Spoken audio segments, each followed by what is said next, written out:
Quisiera darle la más cordial bienvenida a la doctora Violeta Vázquez Rojas, que nos acompaña el día de hoy. Ella es lingüista, es académica del Colmex, y a Rafael Pineda, Monero Rapé, eres editor de Chamusco, bueno, caricaturista de Chamusco, del Chamusco, de la, del Consejo Editorial, que nos acompañan el día de hoy porque vienen a presentarnos la revista Sentido Común, que esperamos que esta semana podamos regalarles algunos ejemplares. De todas maneras, si quieren buscar en internet, está para descargar, está libre, y me parece que están cumpliendo 2 años, un año, el 23 de abril, Fabricio había dicho que el 23 sacaron el primer libro, el primer número, y entonces cumplen 1 año con la revista Sentido Común, y el día de hoy pues nos vienen a presentar el número que se llama Juicio a la Justicia Mexicana. Entonces quisiera que ellos mismos nos platicaran de qué trata esta revista, y vamos a poner un QR por allá para que puedan descargarla, y a reserva de que nos puedan regalar algunos ejemplares que podamos repartir, va a estar disponible en nuestras mesitas de regalo. La maestra Renata Taurrent, que nos iba a acompañar el día de hoy, se excusa por no poder hacerlo, tiene un compromiso de trabajo. Igual Fabricio Mejía no pudo asistir el día de hoy, pero pues nos acompañan estos compañeros de la revista Sentido Común. Entonces quisiera ver si la doctora Violeta puede comenzar presentando la revista. Bueno, primero Rafael va a hablarnos de la revista, y pues bueno, pasaríamos a una serie de preguntas y respuestas, pero empezamos con él. Gracias y bienvenido, Rafa. No, muchas gracias, muchas gracias. Estamos muy contentos y contentas de estar aquí con ustedes, porque yo ya tenía ganas de conocer el espacio, ya me habían contado de las maravillas de todo este concepto, de toda esta situación, y ahorita, verdad, agradecidísimos con la doctora Alma Herrera, que nos contó ahorita exactamente de qué trata, con un entusiasmo contagiante, contagioso, de lo que se hace aquí. Y bueno, pues, ¿qué les digo? Yo por eso quise empezar, porque yo empiezo con las trivialidades y luego la carnita se arma con la doctora Violeta, porque yo les quiero confesar el enorme honor que siento de trabajar aquí con ellos y con ellas. Les voy a contar quién es el Consejo Editorial. No sé si para empezar, no sé si muchos de ustedes conocen la revista. Levanten la mano quien ha tenido la revista en sus manos o quien ha visto sus WhatsApps. Ay, son poquitas. Ahorita les vamos a pasar el número de WhatsApp para que la puedan recibir diariamente. Todas las noches a las 7, 8 de la noche les llega un boletín de prensa, porque se trabaja diario aquí, diario. Es un medio de comunicación bastante completito, pero ahorita les cuento. Este es el último número, ¿no? Ahorita va a llegar mi queridísima Renata Taurrent, sí va a llegar corriendo, pero porque estamos todos en la locura, en la licuadora.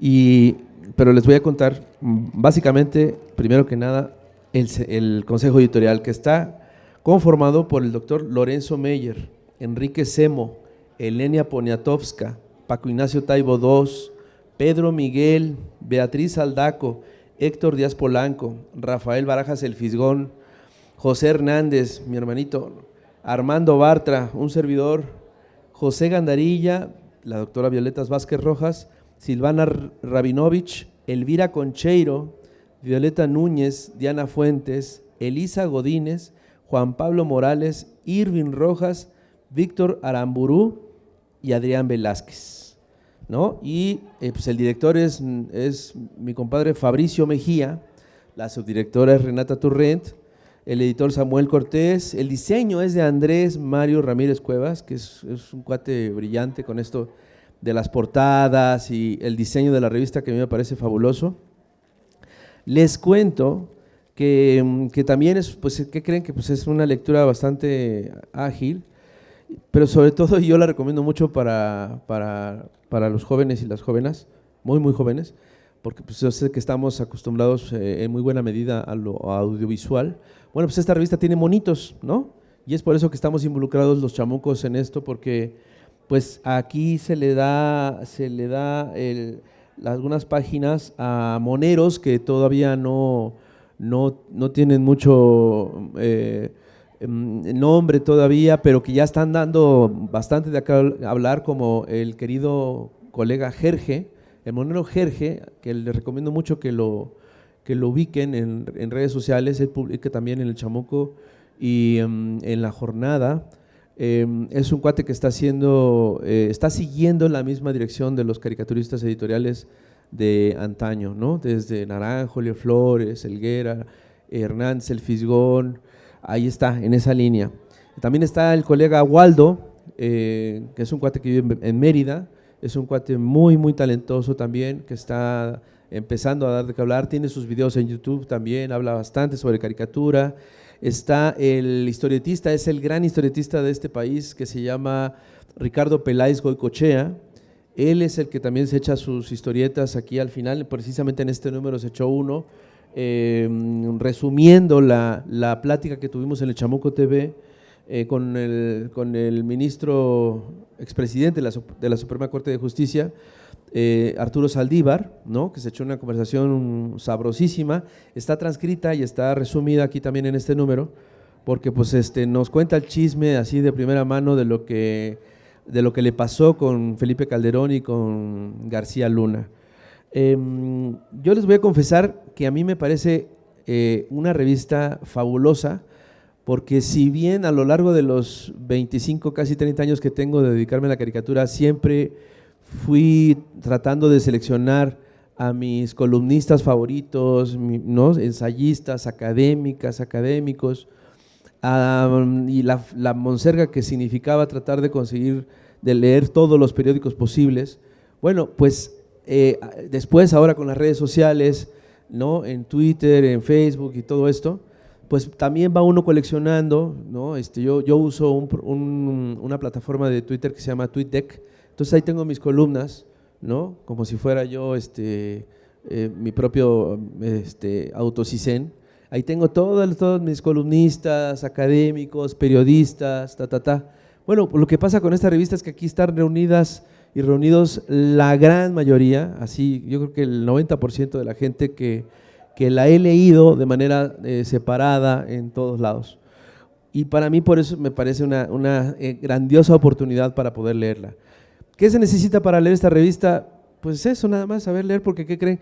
Y también ver lo que están despotricando en las redes sociales, Max Kaiser, Enrique Krause, López Dóriga y toda esta gente. Entonces, al escuchar a toda esta bola de mentirosos y expertos en fake news, bueno, pues a mí lo que me pasa cuando leo esta revista es que lo único que hace es esclarecerme principalmente en cualquier duda, y sobre todo hablar de ella con colegas, con compañeros, con amigos, con alumnos, con alumnas, de lo que está pasando. Y esto refuerza en muy buena medida lo que uno venía masticando, lo que uno viene leyendo, lo que uno viene pensando, lo que uno viene trabajando, y sobre todo con el trabajo del día a día de caricaturista. Cómo prepararme, cómo reforzar los argumentos, cómo diseñar también mi punto de vista, mi opinión, para hacer mi cartón. Bueno, pues con este tipo de lecturas. Y yo creo que con esta revista, si ustedes se la pasan de mano en mano, la estudian, la leen, la analizan, la platican, creo que vamos a estar muchísimo mejor enterados, mucho más preparados, precisamente para poder discutir en la escuela, en la casa, con los amigos, con la pareja, con quien sea, de lo que está pasando en este país, ¿no? Es una revista monotemática, ¿no? Sale prácticamente cada mes. Los números están suaves, en verdad se las recomiendo muchísimo, porque el primer número fue al rescate de la soberanía, que fue un libro maravilloso, un número maravilloso, que vale mucho la pena. Pensar la paz fue el tema de la segunda revista. La tercera es los empeños por la paz. Y ahí hablamos también un poco de la justicia y todo este rollo. América Latina, la ola plebeya, un tema que no podemos soslayar en la discusión pública, porque vaya que la ola de izquierda ha avanzado y hay que seguirla trabajando. La Ciudad de México es otro gran tema que creo que nos atañe a todos. El corazón del alba se llama este número. Las lecciones del aula fue el número 6, el tema número 6. Curar la salud. Ese fue el 7. Las luces del humanismo mexicano, un tema que vale mucho la pena analizar. Ahorita en marzo fue Más allá de marzo, mujeres feministas y plebeyas. Otro gran tema. Y que verdad es uno de los números que ya a mí me parecían indispensables y que lo esperaba desde hace tiempo, porque es una discusión que se debe de tener en este país, porque pues, tenemos uno de los sistemas de justicia más paupérrimos, creo que del planeta. Entonces hay mucho que trabajar en ello, hay mucho que reflexionar. Yo siento que esta revista sí ya hacía falta desde hacía años, porque creo que no podemos quedarnos nada más discutiendo en las redes sociales y por más hilos que hagamos y todo esto.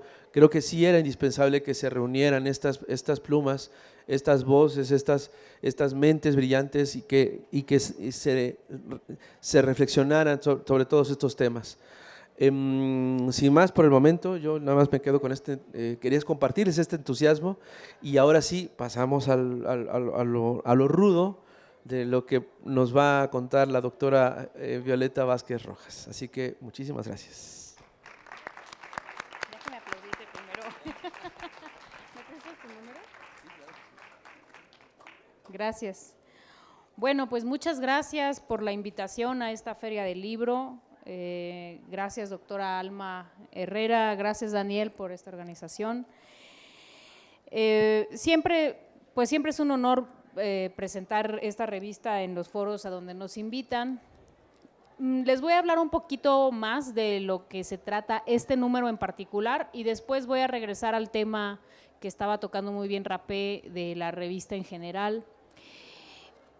Está en la boca de todos ahorita el Poder Judicial, ¿no? Y sabemos que muchas cosas que pasan, bueno, es que otra vez el Poder Judicial, ¿no? Y pareciera, claro, el Poder Judicial pues finalmente es uno de los 3 poderes y actualmente está funcionando como un contrapeso al Poder Ejecutivo. Y el Poder Ejecutivo es uno que elegimos todos, el Poder Legislativo es otro que elegimos todos, pero el Poder Judicial no lo elige nadie. Entonces, tiene esa característica de ser un poder, además, contramayoritario, ¿no? Porque no responde a una voluntad democrática, y además de contramayoritario, es un poder, algunos dicen que es oscuro porque no se conoce cómo opera y tal, que es cierto, ¿no? No se sabe, pero además es desconocido. No solamente es oscuro, sino que no sabemos cómo está estructurado, de qué consiste. Sí sabemos cómo está estructurado el Poder Legislativo, sabemos que hay 2 cámaras, sabemos que hay 300 distritos electorales, o sea, esas cosas medio las conocemos, pero cómo funciona el Poder Judicial tenemos muy poca idea. Y no porque seamos tontos o ignorantes, sino porque creo que deliberadamente no se ha dado a conocer o no es parte, ahora sí que del sentido común, que la gente entienda cómo se estructuran las decisiones que se toman ahí, qué órganos colegiados toman esas decisiones, por qué después de que por fin agarran a alguien, a ver qué pasa, no sé, con los del cártel inmobiliario, ponle tú, por poner un ejemplo, al rato resulta que un juez de no sé qué lo dejó salir, ¿no? O por qué cómo funcionan estos amparos que están constantemente frenando, por ejemplo, los proyectos de infraestructura que trata de implementar el Poder Ejecutivo. Bueno, pues esas explicaciones justamente vienen aquí, ¿no? Y vienen de la mano de especialistas, pero de especialistas que no van a hacer lo que se dedicaron a hacer los especialistas durante todos los gobiernos anteriores, que tenían sus revistas de intelectuales como Nexos y Vuelta, ¿no? que trataban de poner en un lenguaje abstruso, así como para que nadie lo pueda entender, es como un poco subir la canasta, ¿no? de la comida para que nadie la agarre. Entonces, de poner en un lenguaje abstruso y complicado y sobre todo digamos, supuestamente especializado, ¿no? Pero sin ninguna vocación de darse a entender por la gente común. En esta revista se trata de todo lo contrario. Entonces, eso no quiere decir que no sean grandes autoridades las que escriben aquí, ¿no? Por ponerles un ejemplo, en este número escribe el abogado Federico Anaya Gallardo, que es el que nos explica aquí cómo está conformado el Poder Judicial, ¿no? Por la Corte, por el Tribunal Electoral, los tribunales colegiados de circuito, los tribunales colegiados de apelación, etcétera, y explica no solamente su conformación, sino su historia también. Y sobre todo nos explica por qué es tan desconocido, ¿no? O sea, por qué no tenemos tanta información al respecto. Está esta entrevista de la que ya hablaba Rapé con el ministro Arturo Saldívar, y también hay un texto muy curioso que es anónimo, porque la persona que lo escribe pues no puede dar a conocer su nombre, pero es una persona que trabaja así en las meras entrañas del Poder Judicial y habla de la crisis en la que está entrando. Ahí está Vanessa Romero, es una abogada que nos escribe sobre el amparo, ¿no? Sobre este recurso de amparo, que es una de los grandísimos tesoros de la legislación mexicana, ¿no? Es decir, tener acceso al amparo verdaderamente es un derecho que no se tiene en cualquier lado y que es algo que debemos preservar, pero que se han encargado de pervertir. Y ella nos explica cómo es que algo tan preciado y tan deseable como el amparo se ha degradado y se ha empleado para cosas pues, que no son propiamente defender derechos humanos, ¿no? En fin, hay una asignatura siempre pendiente cuando hablamos del Poder Judicial, y creo que muchos de nosotros incluso no lo sabemos, a veces que no sabemos distinguir la Fiscalía General del Poder Judicial, ¿no? Y pensamos que las fiscalías son parte del Poder Judicial, pero no es así. La Fiscalía, pues como no se puede ser juez y parte, y la Fiscalía siempre es la parte acusatoria, pues no podría ser parte de los jueces. Entonces la Fiscalía es un órgano independiente, supuestamente, bueno, es un órgano asociado al Ejecutivo, pero independiente del Poder Judicial. Sin embargo, en esa articulación o falta de articulación entre Fiscalías y Poder Judicial es donde también tenemos muchas de nuestras crisis legales cotidianas, ¿no? Entonces, bueno, esos son nada más por poner algunos ejemplos de aquello de lo que se habla en este texto, en este número, y me parece que cumple muy bien esa misión a la que está abocada la revista, que es la de darnos argumentos y argumentos sofisticados para entender la realidad nacional, ¿no? No son consignas, no son, lo que pasa es que la ministra Piña, o sea, no es nada más denostar o darnos, digamos, echarle leña al fuego a una discusión que de por sí en los medios o en las redes sociales son discusiones ultra simplificadas, ¿no? Y entonces no se puede realmente argumentar porque las posturas de un lado y del otro son ultra simplificadas. Ustedes lo vieron, por ejemplo, en el tema de la reforma política. Sí, uno de nuestros números fue sobre el INE, ¿no? También sobre la democracia.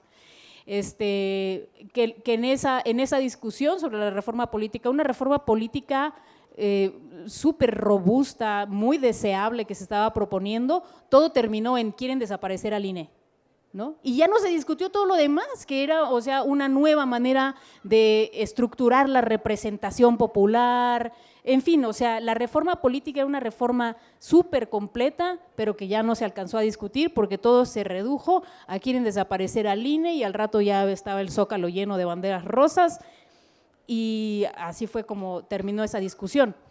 En sentido común tenemos un número dedicado expresamente a la reforma política, ¿no? Antes de que no se aprobara. Pero bueno, otra cosa que me gustaría recalcar de esta revista es que las dos ideas se me ocurrieron ahorita que estaba oyendo a Rapé. La primera es que, así como nos habla Rapé de esta nueva generación de caricaturistas que van retomando la tradición desde Naranjo, Ríos, es decir, de los caricaturistas de izquierda, que hay que siempre reconocer el trabajo pedagógico que hacen los cartunistas en este país, ¿no? Este país de donde, digamos, nos han arrebatado el entendimiento, ¿no? Nos han tratado de ocultar no solamente la información, sino incluso las herramientas para entender la realidad nacional. Como decía, en este lenguaje abstruso, en este no, tú no eres experto, esto solamente lo saben los expertos del ITAM, ¿no? En esta división, supuestamente, es como una división del trabajo intelectual, donde por un lado está un grupo de élite que lo entiende todo y por otro lado están las masas que no entienden nada, ¿no? Esa es la visión, pues, antidemocrática yo creo que es como una epistemología antidemocrática, ¿no? Que fue característica de todos los gobiernos anteriores y muy, muy particularmente del neoliberalismo. Pero bueno, en esas condiciones siempre había una luz, ¿no? Y siempre había la gente crítica, la gente que apoyaba en la izquierda, la gente que se manifestaba, los que estuvieron allí desde el desafuero, los que estuvieron en todo el movimiento democrático, etcétera, ¿no? Y para esa gente el acceso no era tan fácil, o sea, acuérdense que ni redes sociales había, ¿no? Pero siempre estaban los moneros. Es decir, siempre de este lado estuvieron aquellos que podían condensar ideas políticas muy complejas en un lenguaje sumamente directo, ¿no? No por ello un lenguaje simple, pero además directo y por si fuera poco, con sentido del humor, ¿no? Que además el sentido del humor siempre en todos los movimientos sociales es la mejor arma, ¿no? La más efectiva. Y bueno, esa es la tradición de los caricaturistas y bueno, empezaron, como decía Rapé, pues tienen sus grandes maestros. La era de las urnas, sí, de mayo del 2022, busquen en Sentido Común, esa era la de la reforma política. Pero como bien dice Rapé, pues hay como un linaje, ¿no? De todas esa tradición de caricaturistas de izquierda, y ahora ya vamos en esta nueva generación, ¿no? Que ya son, digamos, los discípulos de la generación de Rapé y Hernández, entre los cuales está, por ejemplo, Jerge o Waldo, ¿no? Que son también grandísimos artistas y excelentes condensadores de lo político en lenguajes muy directos, muy visuales y muy bien logrados. Jerge es espectacular, pero sí.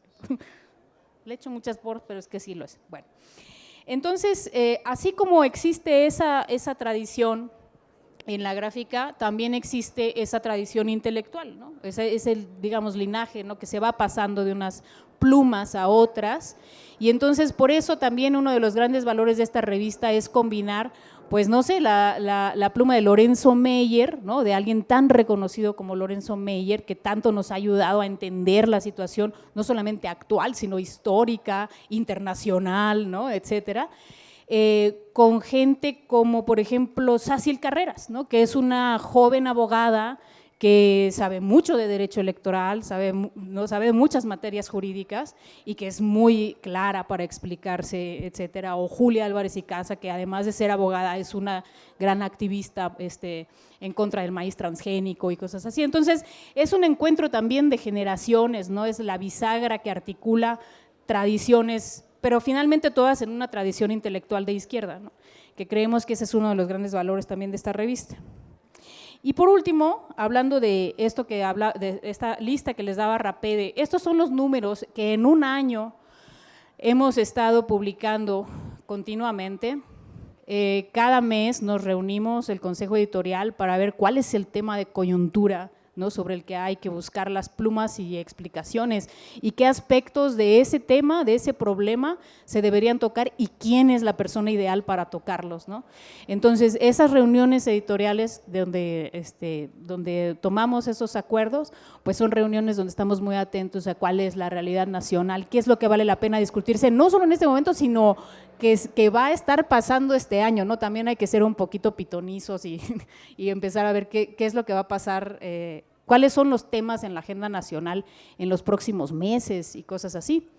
Y con base en eso buscar a la gente, ¿no? Que además de súper buena voluntad escribe, porque pues lo escriben de buena voluntad. Y entonces yo creo que esa labor de reflexión, que además siempre es una labor colegiada, ¿no? O sea, nos reunimos todos, claro, siempre al timón está Fabricio, que es un excelente director, un excelente tomador de decisiones, pero por supuesto todavía no llega, esperemos que sí llegue, Renata Turrent, que es la que es capaz de operarlo todo, así de todas esas grandes ideas, porque una cosa es tener grandes ideas, ¿no? Así, qué gran idea ese tema, pero a ver, aterrízalo y que salga la revista, ¿no? Ese paso enorme que conlleva muchísimo trabajo, eso es Renata Turrent, ¿no? O sea, es la que logra, así como la productora de la película, la que logra que se haga la película, si bien Fabricio es el director, ¿no? En fin, es un trabajo, pues, como dije, colegiado. Y a mí la ilusión que me da esta revista, por lo que creo que esta revista era un arma súper necesaria, y de hecho creo que llegó tarde en la Cuarta Transformación, o sea, tendría que haber empezado con el sexenio, pero bueno, nos cayó el 20 un poco después, ¿no? De que era tan necesaria. Pero finalmente todos estos números lo que van hilando es la historia de este proceso de transformación, ¿no? Y que quizás en unos 20 años, 50 años, cuando voltemos para atrás y pensemos cómo era ese tiempo, cómo eran los 2020, cómo se vivió en México después de la pandemia, cómo fue la educación, cómo fueron los proyectos educativos en ese proyecto transformador, que yo creo que a la postre lo vamos a ver con nostalgia, por más que digan ahora y que estén despotricando, cuando los ciclos de la historia nos lleven a otro lado, vamos a ver este tiempo con mucha curiosidad y queriendo aprender o reaprender cómo fue que le hicieron, ¿no? Bueno, quizá ya no nosotros, sino otras generaciones van a querer ver hacia acá y ver cómo fue esta etapa de la historia, ¿no? Porque hay que asumirnos como no solamente estamos viendo un presente, sino que estamos viendo una etapa histórica que además va a ser súper importante más adelante.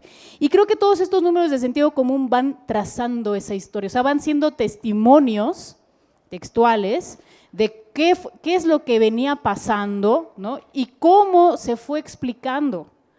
Y para mí ese va a ser el legado de esta revista, ¿no? Más allá de entender el momento presente, va a dejar el testimonio de cómo fueron, pues cómo fue la historia de las ideas de esta etapa que esperemos que dure mucho más, pero que definitivamente no va a ser eterna, ¿no? Entonces habrá que tener bien documentado cuáles eran nuestras coyunturas y cómo las entendíamos, cómo las sorteábamos, ¿no?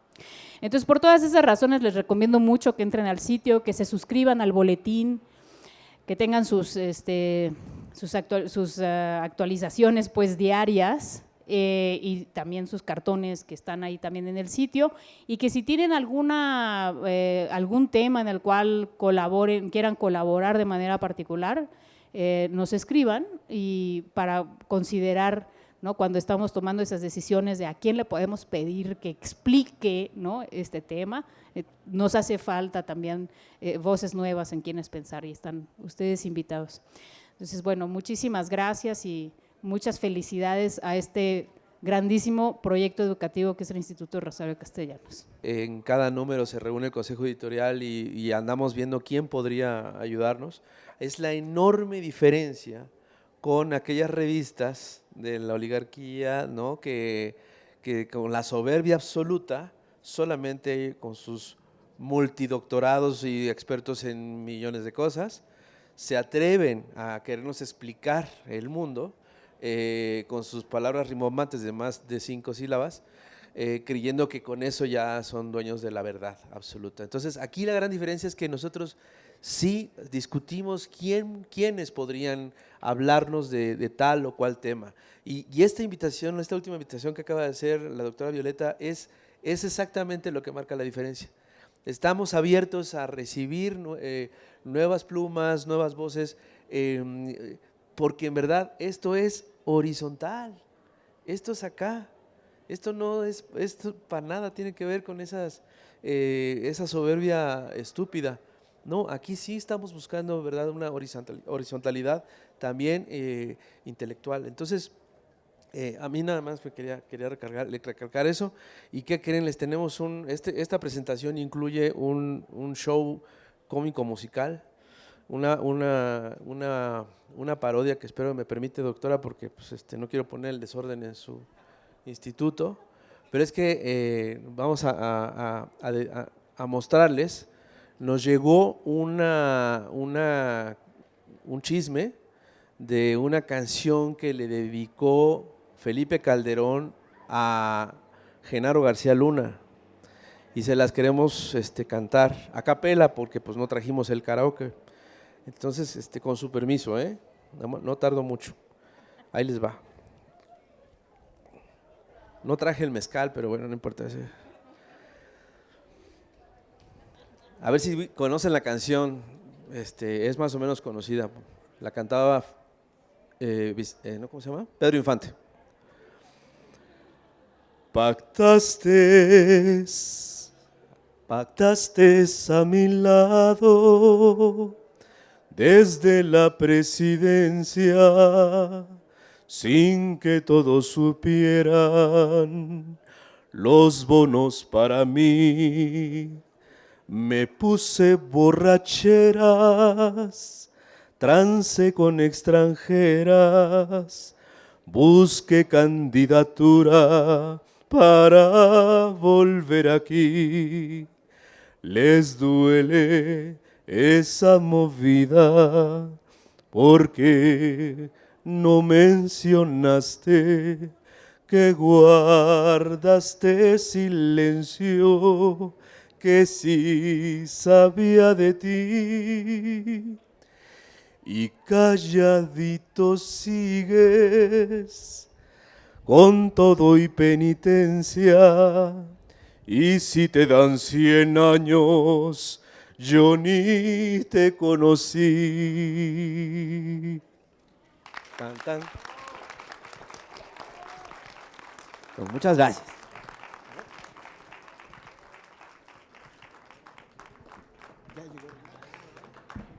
Llegó Renata. No, sí, ya llegó. Ya está por acá. ¿Ah, sí? Es que no encuentro la entrada del coche. Falta Renata Taurén, por ahí debe de estar. Ya mandamos a alguien por ella, pero en lo que viene, pues bueno, podemos hacer un par de preguntas. La verdad es que pues, les trajimos esta revista porque lo que nos interesa es que tengamos perspectiva y que no tengamos una visión única. O sea, la misión de nuestra universidad es la pluralidad, pero lo que queremos hacer es que tengamos profesionales diferentes. Aquí hay estudiantes de Derecho, ¿no? Levanten la manita los de Derecho, que vienen con la maestra Cloti. La dejaron sola, maestra. Era importantísimo que tuviéramos estudiantes de Derecho. Veo de Turismo, alguien levante la mano de Turismo, solos. Comunicación, Relaciones Internacionales. Nos faltan los importantes, bueno, no son los importantes, son los de Derecho, perdón, es que para ellos era este mensaje, sobre todo por esta perspectiva acerca de lo que ya nos dijo la doctora Violeta, que es poner en tela de juicio el sistema judicial, que es uno de los 3 poderes y que es al único que no elegimos nosotros, y es una cuestión rarísima, ¿no? En la mayoría de los países democráticos, pues las autoridades judiciales se eligen por voto popular.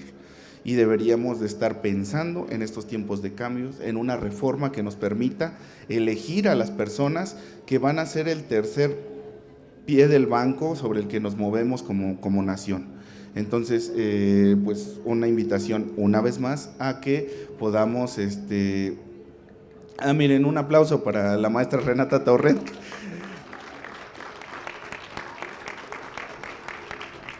Que nos trajo revistas, qué bueno.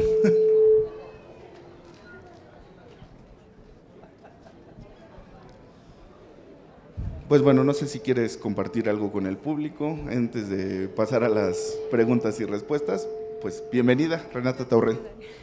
Muchas gracias y perdón por la tardanza. Les traigo unas poquitas revistas, pero igual las pueden descargar gratis. Este número y todos los demás números de sentido común. Este es el 12avo, es el número 10, pero tuvimos 0 y 00, entonces en la página la pueden descargar y en la última página viene nuestro WhatsApp donde pueden descargar, donde si se inscriben les llega un boletín diario, las revistas de manera gratuita en PDF. Entonces la última página, ahí viene el número para que se inscriban y nuestra página de internet no es por presumir, pero la verdad es que tiene los mejores columnistas de la izquierda mexicana definitivamente, y hay un texto que creo que es relevante en este número del Poder Judicial y la discusión de la Guardia Nacional, que es de Juan Pablo Morales, quien hace una aportación muy similar a la que hoy el expresidente ministro Saldívar hace sobre su argumento jurídico de por qué la Guardia Nacional tiene un carácter civil. Hay muchos intelectuales en todos lados que saben debatir la vida pública, y creo que eso es lo que intentamos en las columnas plebeyas de nuestra página, además de, por supuesto, los números mensuales. Y bueno, otra vez una disculpa por llegar tarde y más bien dejar espacio para que ustedes nos puedan preguntar.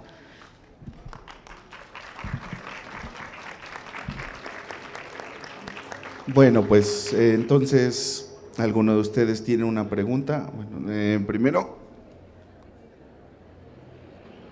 después. Gracias. Muchas gracias. Es una pregunta muy breve para cada uno. Para Rapé, la razón de por qué hay menos moneros de derecha que de izquierda. Para la doctora Violeta, ¿cómo es discutir con la derecha, sobre todo en la hora de opinar? Y para la maestra Turren, ¿cómo es la discusión con la misma izquierda? Pensando, por ejemplo, en Rompeviento, ¿no? Que es interesante cómo se da dentro de la misma izquierda la misma discusión. Gracias.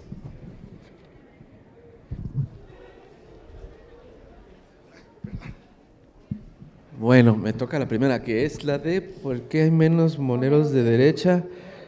Pues yo me pregunto por qué no hay mucho menos moneros de derecha. Yo creo que la caricatura política tiene una responsabilidad histórica desde su nacimiento, que es la de estar del lado del pueblo.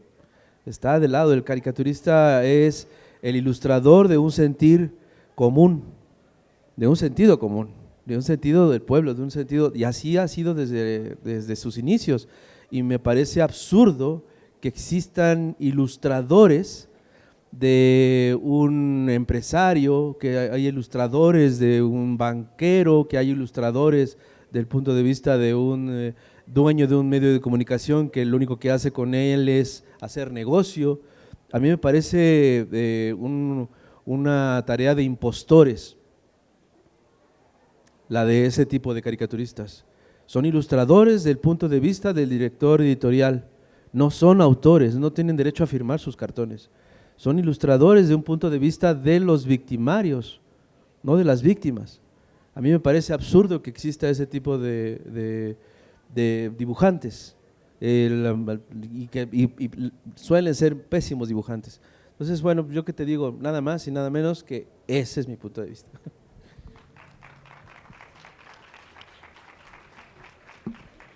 Gracias. ¿Cómo es discutir con la derecha? En realidad han sido pocas oportunidades que he tenido de hacerlo, pero te puedo decir que la derecha no discute, y sobre todo a gente nueva como uno, ¿no? Y que no viene de alcurnias y apellidos y ¿no? de esos linajes de la intelectualidad de antes, no solamente no discuten, no te oyen y te intimidan como con sorna, ¿no? O sea, a mí lo que yo veo en esos programas es, no voy a decir sus nombres, pero ya sabes quiénes, como con risita burlona, ¿no?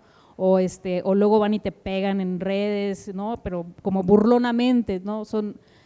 Su estrategia es minimizarte, ¿no? Nunca te hacen interlocutor. Y entonces tú dirás, como dice mi mamá, ¿y entonces para qué vas a esos programas? No te quiero volver a ver ahí. Porque uno no va por los contertulios, sino va por la audiencia, ¿no? En realidad uno va a hablar con la audiencia, porque ya sabes que ellos no te van a oír, pero hay una audiencia que seguramente te va a poner atención. Y también algunos te van a insultar, otros no, pero lo importante es eso, y sobre todo evidenciar cómo ellos tratan a los que deberíamos ser sus interlocutores, ¿no? Porque no están abiertos a discutir absolutamente nada.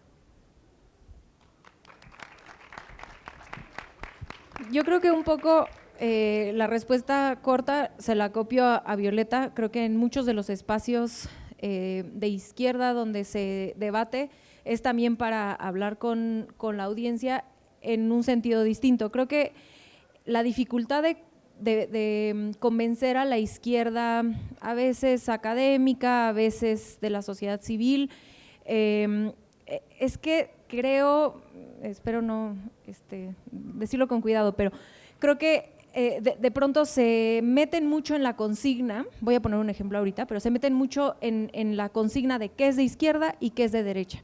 Y entonces no se puede problematizar cuestiones de hacer gobierno, de políticas públicas que requieren un poco salirse de esas categorías académicas para poder resolver problemas de la vida real. Creo que el ejemplo más claro es la militarización es de izquierda, de derecha.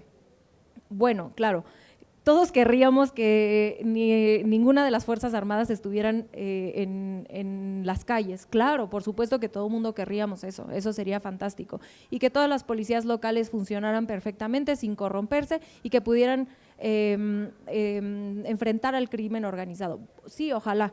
Creo que el ejemplo de la Ciudad de México nos da luz en cuanto a que sí hay un camino para profesionalizar las policías locales y que sí se puede hacer con voluntad política. Sin embargo, hay una emergencia nacional en otros estados donde no puedes, y porque la gente no lo quiere, porque tienes un crimen organizado, como dice en uno de los números, Pérez Ricard hace un argumento sobre cómo tienes el crimen organizado totalmente militarizado y tú no tienes a tus policías locales militarizadas, por supuesto. Entonces, ¿cómo vas a enfrentar a un adversario que está militarizado sin una policía militarizada? Es imposible ya en los hechos. Entonces, creo que el reto de la izquierda en el gobierno, de la izquierda más partidista, es tratar de explicar a la izquierda académica, a la izquierda de la sociedad civil, que son obviamente aliados naturales de un movimiento como que no es lo mismo lo que dicen en los libros que ya bajarte a hacer gobierno y que hay cuestiones de la teoría política que no son suficientes aplicándolas en la vida real para resolver problemas comunes. Creo que ese es el reto más importante y no es sencillo. Geno.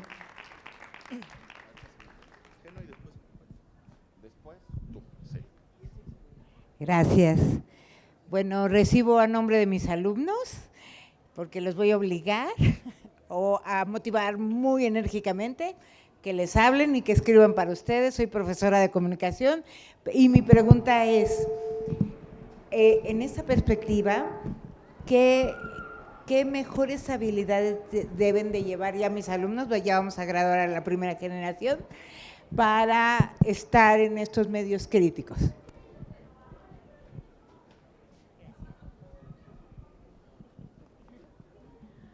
¿Qué habilidades hay que tener para...? Bueno, yo creo que la habilidad más… Hay muchos, digamos, no es una cuestión tanto de estilos, aquí hay muchos estilos. Tenemos un redactor, Samuel Cortés, que para algunos textos solamente les arregla unas comas y algunos les hace de cirugía mayor. Él es muy bueno, ¿no?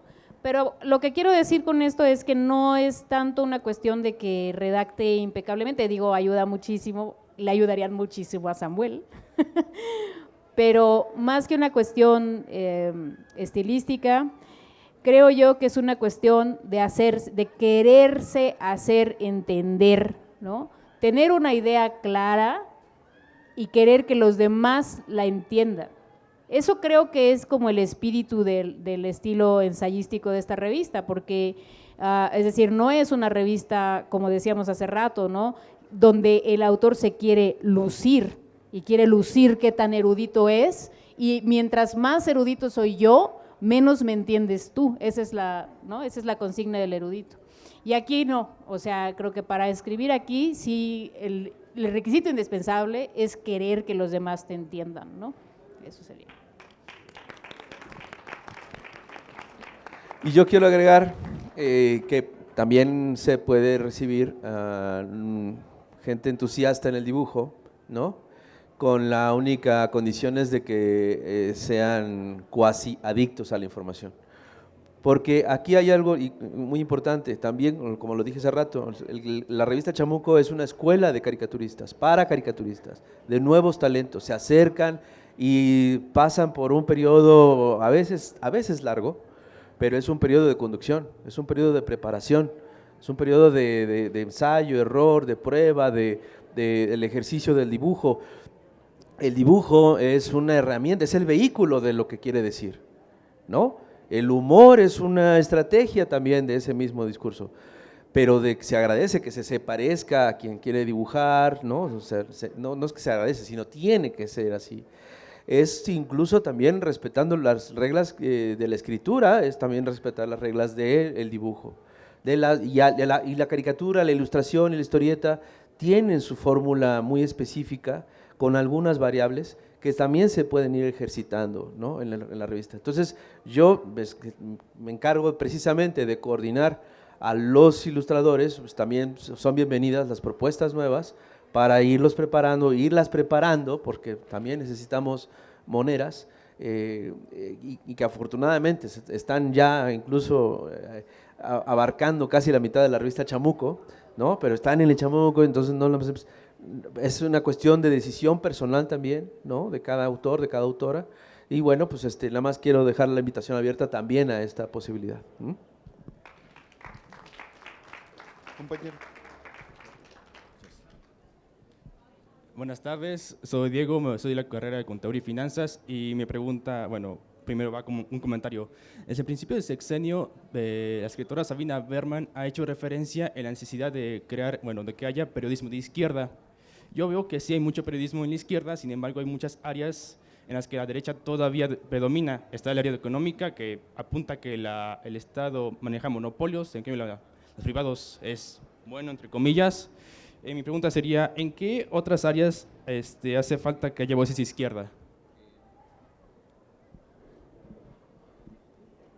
Yo creo que definitivamente sí, en todas, pero en temas de medio ambiente creo que lo ha sabido secuestrar la derecha con un disfraz como si fuera ambientalista. O sea, se robaron el discurso de la izquierda, lo hicieron propio, pero impulsan cuestiones de privatización profundamente de derecha. Entonces, creo que en eso fueron muy hábiles, en cómo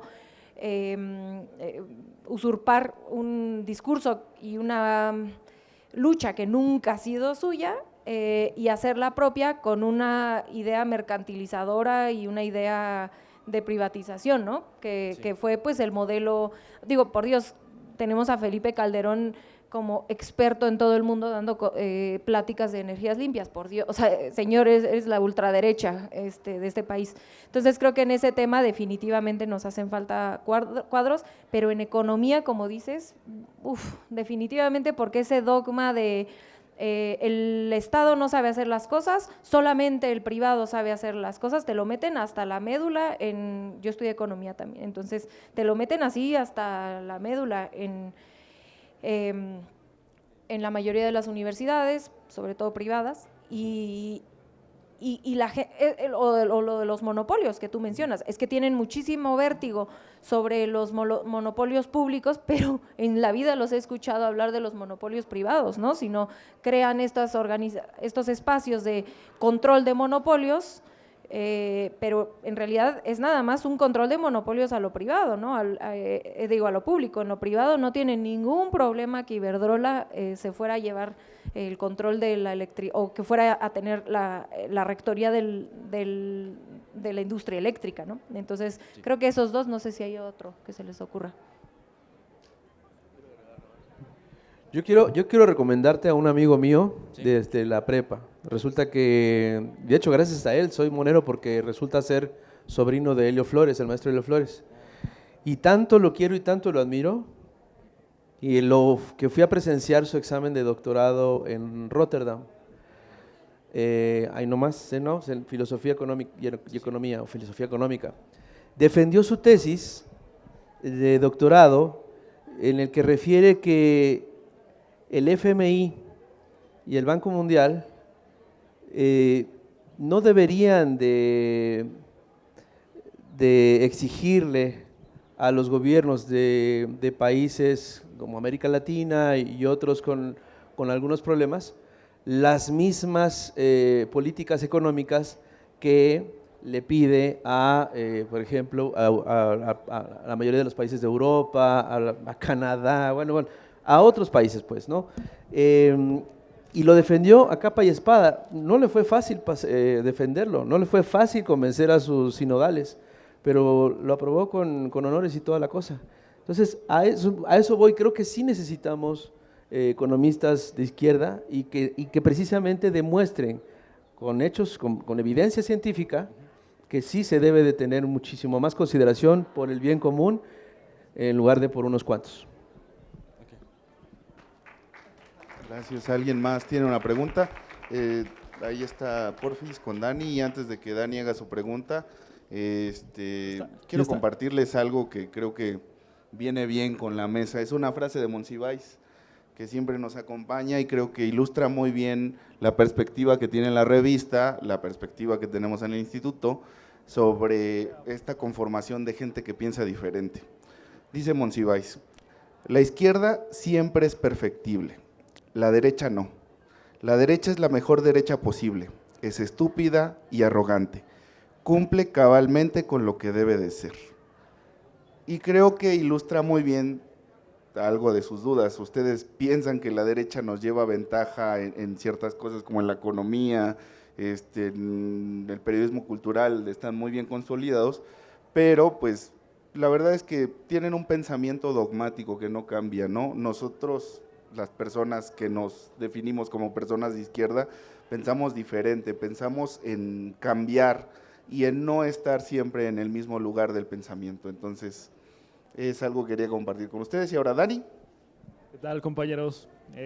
Retomando el argumento que estaba, bueno, la pregunta que estaba haciendo el compañero Diego, respecto a estas posiciones o privilegios que tiene sobre la izquierda, más bien la derecha, sobre los medios de derecha, ¿no? ¿Cuáles han sido las vicisitudes o las problemáticas que ha tenido un medio de izquierda que no tiene, por así decirlo, tantos recursos económicos? Bueno, históricamente la izquierda o el periodismo de izquierda o los medios de izquierda no han sido apoyados en el sentido económico, entonces seguramente han tenido muchas problemáticas, pero en la actualidad, con tanta polarización, ¿cuáles han sido sus vicisitudes y problemáticas a enfrentar en un mundo con tanta polarización y con tantos conflictos ideológicos? Esa es mi pregunta. Gracias.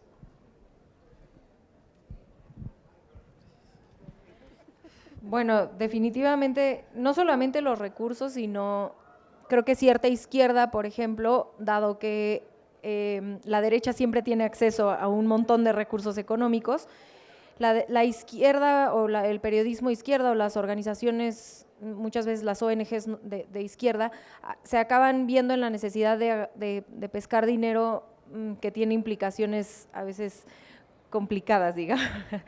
Pongo el ejemplo de artículo 19, voy a poner eso ahorita para pensar bien en qué otros, pero hay varios así, donde tienen que pescar dinero de organizaciones gringas, mexicanos contra la corrupción, pero ese sí no creo que nunca haya sido de… Ese sí lo hacen con toda intención. Es que no sabía si decir a pie de página, pero sí, pie de página, que tienen que pescar dinero gringo, y el dinero gringo nunca viene gratis, ¿no? Nos trae, entonces esa no solamente es la cantidad de dinero con la que un medio de izquierda compite versus uno de derecha, sino que además dentro de el dinero que puedes conseguir, además todavía se te acota más si no quieres entrarle a transnacionales o a dinero gringo, por ejemplo, ¿no? Esa es una. Y el tema de la polarización, yo pienso que en cierto sentido, yo pienso que en México en específico, por supuesto hay polarización, pero eso creo que siempre ha existido. Más bien creo que en ese sentido sí es positivo para un medio como Sentido Común, un espacio como Sentido Común, la politización de la gente. Y creo que un poco lo que decía Violeta es importantísimo sobre la manera en la que nosotros planteamos comunicar, tengo un jefe que siempre dice, si no comunicas de tal manera en la que tu abuelita te puede entender, entonces estás comunicando mal. Y creo que en ese sentido nos ayuda la politización de la gente y nuestro trabajo es poder estar a la altura de poder seguirle comunicando a todas las personas y no caer en estas, a ver cuántas sílabas cuántas palabras de 800 sílabas puedo poner para que nadie me entienda, ¿no? Entonces creo que esas dos. Yo querría completar esas dos ideas de Renata con otras dos. Bueno, la primera es, creo que tiene razón Renata en esto de que la derecha tiene recursos ilimitados en los medios, porque la derecha diseñó el ecosistema de medios. O sea, el ecosistema de medios, como lo vivimos, es un ecosistema diseñado por los poderes económicos, ¿no? Porque finalmente, pues, ¿qué es un medio sino una manera, como dice Chomsky, ¿no?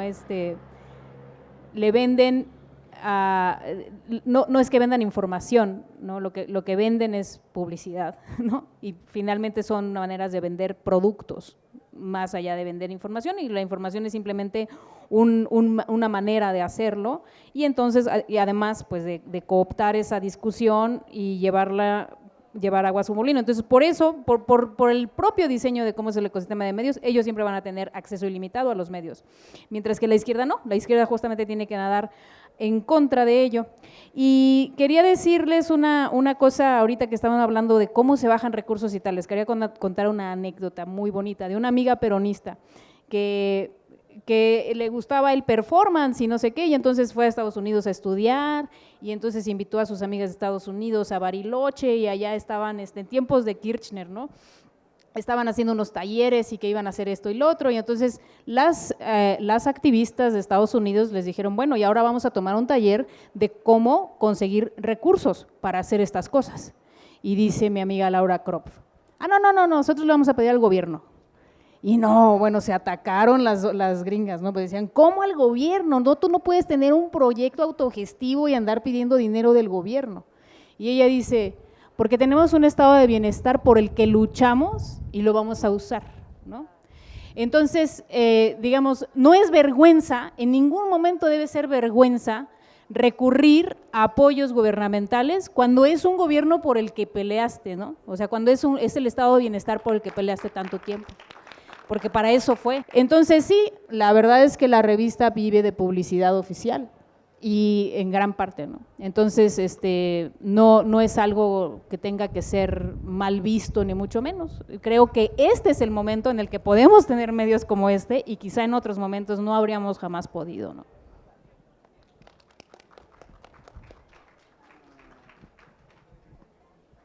Si se lo pasan a la maestra Cloti y después a Higinio. Buenas tardes, yo más que pregunta, la verdad que les doy la bienvenida.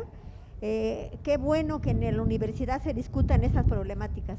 He hojeado su revista y trae problemas trascendentales. Soy maestra de Derecho y Criminología en esta, y el tema de debate, de hecho, debe de ser también dentro de las aulas, de estos temas que acaba de pasar a nuestro país y que nos afecta como nación. Es ahí a donde a nuestros estudiantes les tenemos que decir, y qué bueno que sea compatible la revista con temas trascendentales, el Poder Judicial, y lo vemos nosotros, yo soy litigante también, y lo vemos en el día a diario. Entonces, a nuestros estudiantes les llevaré este mensaje desde luego, porque de hecho, ellos hoy en la tarde que tengo clase debaten en una materia que se llama argumentación jurídica el tema de esta ley inconstitucional. Tenemos que poner como docentes temas de las diferentes disciplinas que sean debate, que dentro de las aulas se haga un pensamiento crítico de los estudiantes, porque si no, no tendría nada de razón de estar repitiendo conceptos y conceptos cuando no atraemos problemas de la vida nacional y que además deben de poner el punto. Celebro mucho porque además les voy a decir, como decía nuestro Gana Helguera, que está arriba, este gobierno por el que luchamos está aquí, y no puedo estar en contra de él.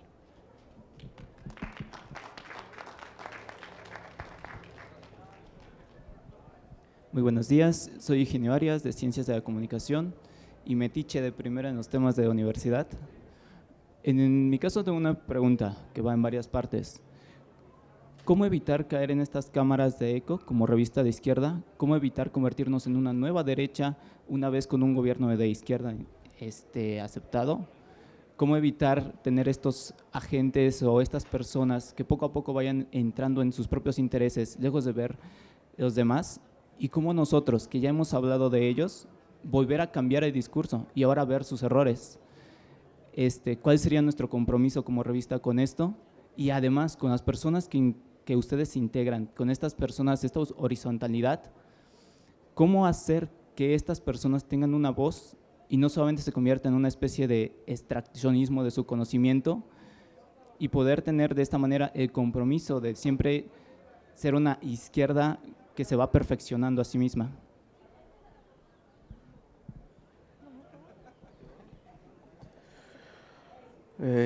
Ya habíamos tenido esa pregunta y esa discusión, ¿no? ¿Te acuerdas? Pues y la respuesta que escuchó me pareció fabulosa, no diré quién fue, pero fue pues no, o sea, simplemente, sí, no dejar de estar a ras del pueblo, a ras del suelo, a ras de nosotros, no dejar de ser horizontales, no dejar de estar pendientes, no alejarse jamás de escuchar, de observar con detenimiento, de estar aquí, de platicar contigo, de platicar con él, de platicar con ella, de escuchar, de sentir, de seguir siendo rigurosos con la gente que estamos invitando a escribir, con no dejar de ser rigurosos con los temas que se tienen que discutir y que si se tiene que ahondar, pues se repite el tema en otra revista. O sea, el chiste es entender y considerar la inteligencia colectiva. La inteligencia colectiva es la que nos nutre con mucho mayor pegamento, ¿sabes? La que nos mantiene unidos, la que nos mantiene alertas. Si nosotros bueno, hay un sistema por los cuales hay muchos que sí se van y son raptados, son cooptados por la derecha. Y básicamente son los que aceptan una comidita con el político de flexibles principios, ¿sabes? Eso es muy fácil el caminito. Y entonces te empiezan a seducir con un modelo de vida, con un tipo de vida, y te invitan a proyectos en donde te puede ir económicamente bien, y entonces ahí te van ahí escalonando hasta que de pronto ya eres un Raimundo Riva Palacio, y de pronto ya eres ya iba a decir un nombre, un Lorenzo Córdoba, ¿no? A pesar de ser hijo de quien fue, cositas, y eso, con esos dos ejemplos te la dejo, ¿va? Es evitar ser llamado al canto de las sirenos, ¿no? Anfibios, al fin y al cabo, que lo único que hacen es eso, ir raptándote, y son muy, este sistema es añejísimo, está más que experimentado y son expertos en esa seducción. El chiste es no aceptarles ni un pinche café a esa bola de cabrones.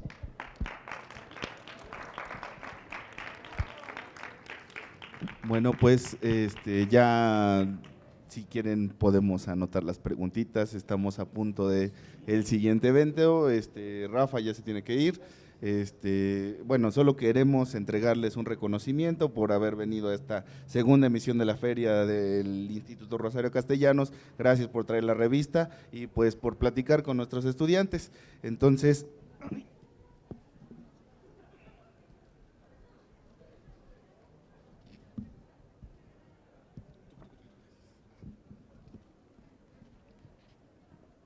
pues el Instituto de Estudios Superiores de la Ciudad de México, Rosario Castellanos, otorga el presente reconocimiento a Renata Torrent por la presentación de la revista Sentido Común en el marco de la Feria del Libro 2023 del IRC. Muchas gracias.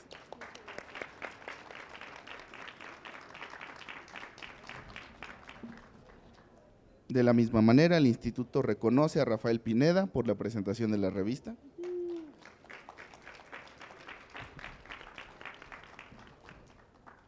Por último y sin demérito, a la doctora Violeta Vázquez Rojas.